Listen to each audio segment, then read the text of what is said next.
National testing agency ఆధ్వర్యంలో నిర్వహిస్తున్న neat పరీక్షకు సంబంధించి కరీంనగర్ జిల్లా యంత్రాంగం పూర్తి స్థాయిలో ఏర్పాట్లను పూర్తి చేసింది. దీనికి సంబంధించి కరీంనగర్ కమిషనరేట్ వ్యాప్తంగా కూడా ఇప్పటికీ దాదాపుగా 2975 మంది విద్యార్థులు కూడా ఈ పరీక్షలకు హాజరవనున్నారు. దీనికి సంబంధించి 7 కేంద్రాలను నగర వ్యాప్తంగా కూడా ఏర్పాటు చేసినట్టుగా కూడా తెలుస్తుంది.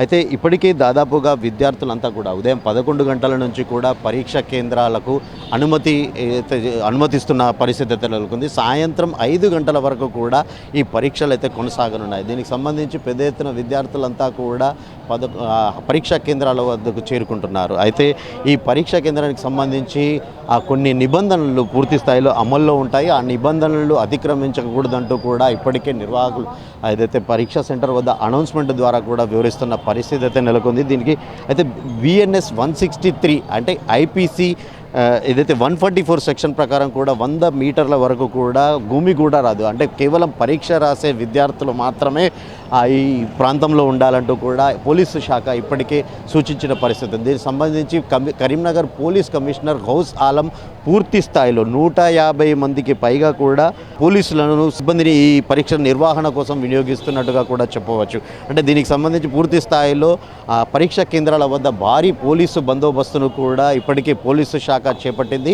అంటే ఈ ఏదైతే 7 కేంద్రాల వద్ద కూడా ఈ BNS 163 యాక్ట్ ప్రకారము 100 మీటర్ల వరకు కూడా ఒక అమల్లో ఉంటుందంటూ కూడా ఒక పోలీసు శాఖ హెచ్చరిస్తున్న పరిస్థితి ఉంది. అంటే నేషనల్ ఎలిజిబిలిటీ కమ్ ఎంట్రన్స్ టెస్ట్కి సంబంధించి ఈ ఎవరైతే ఈ పరీక్ష రాస్తున్న విద్యార్థులు అంటే వీళ్ళందరికీ కూడా కొన్ని సూచనలు ఉన్నాయి. అంటే మొబైల్ ఫోన్ వాడకం కానీ ఇయర్ ఫోన్స్ అంటే ఎలాంటి ఎలక్ట్రానిక్ గ్యాడ్జెట్స్ కూడా అనుమతించట్లేదు. కేవలం పరీక్షకు సంబంధించిన అడ్మిట్ కార్డుతో పాటు ట్రాన్స్పరెంట్ వాటర్ బాటిల్ కానీ అంటే ఈవెన్ పెన్ను వాళ్ళు పరీక్ష రాయడానికి కూడా పెన్ను కూడా అనుమతి లేదు. అంటే పరీక్షా కేంద్రంలోనే పెన్ను కూడా వాళ్ళు నిర్వాహకులు ఇస్తుంటారు కాబట్టి పెన్ను కూడా అనుమతించట్లేదు. దీనికి సంబంధించి పూర్తి స్థాయిలో అంటే కంకణాలు కూడా అంటే ఏదైతే హిందూ సాంప్రదాయం ప్రకారం వాళ్ళు కంకణాలు ధరించినప్పటికీ కూడా ఎలాంటి ఆర్నమెంట్స్తో పాటు చేతిపై కానీ మెడలో కానీ ఎలాంటి ఆర్నమెంట్స్కు కూడా అనుమతించట్లేదు. వాటన్నిటిని పూర్తిగా తొలగించిన తర్వాత వారిని క్షుణ్ణంగా పరిశీలించిన తర్వాత మాత్రమే పరీక్షా కేంద్రంలోకి అనుమతిస్తున్నారు. దీని అంతా కూడా వీడియోగ్రాఫింగ్ కూడా చేస్తున్నారు. అంటే పరీక్షా కేంద్రంలోకి అనుమతించే పరీక్ష రాయడానికి వచ్చే విద్యార్థులంతా కూడా వీడియోగ్రాఫింగ్ చేస్తూ కూడా ఈ పరీక్షా కేంద్రం వద్ద కూడా ఒక వీడియోగ్రఫీ ద్వారా కూడా పూర్తి స్థాయిలో బందోబస్తును అయితే ఏర్పాటు చేశారు. అంటే ఇప్పటికీ దాదాపుగా 2975 మంది కూడా కరీంనగర్ జిల్లా వ్యాప్తంగా కూడా ఈ పరీక్షలకు హాజరవుతున్నారు.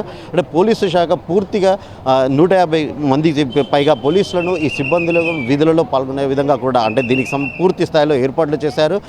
అయితే దీనికి సంబంధించి పరీక్ష రాసే విద్యార్థులతో పాటు వారి తల్లిదండ్రులు కూడా ఒక ఉత్కంఠ వాతావరణం కనిపిస్తుంది. అంటే దీనికి సంబంధించి వాళ్ళంతా తమ పిల్లలు ఆ పరీక్ష ఎలా రాస్తారో అంటూ కూడా వాళ్ళ ఒక ఉద్వేగభరిత వాతావరణం కూడా పరీక్షా కేంద్రాల వద్ద కనిపిస్తుంది. ఆ చేతికి సంబంధించిన కంకణాలతో పాటు ఆభరణాలు ఇలాంటివన్నీ కూడా తొలగించి పరీక్షా కేంద్రంలోకి అనుమతిస్తుండటంతో ఆ విద్యార్థుల తల్లిదండ్రులు కూడా కాస్త ఆందోళన చెందుతున్న పరిస్థితి. కెమెరా పర్సన్ శ్రవంతో శ్రీకాంత్, స్వేద టీవీ, కరీంనగర్.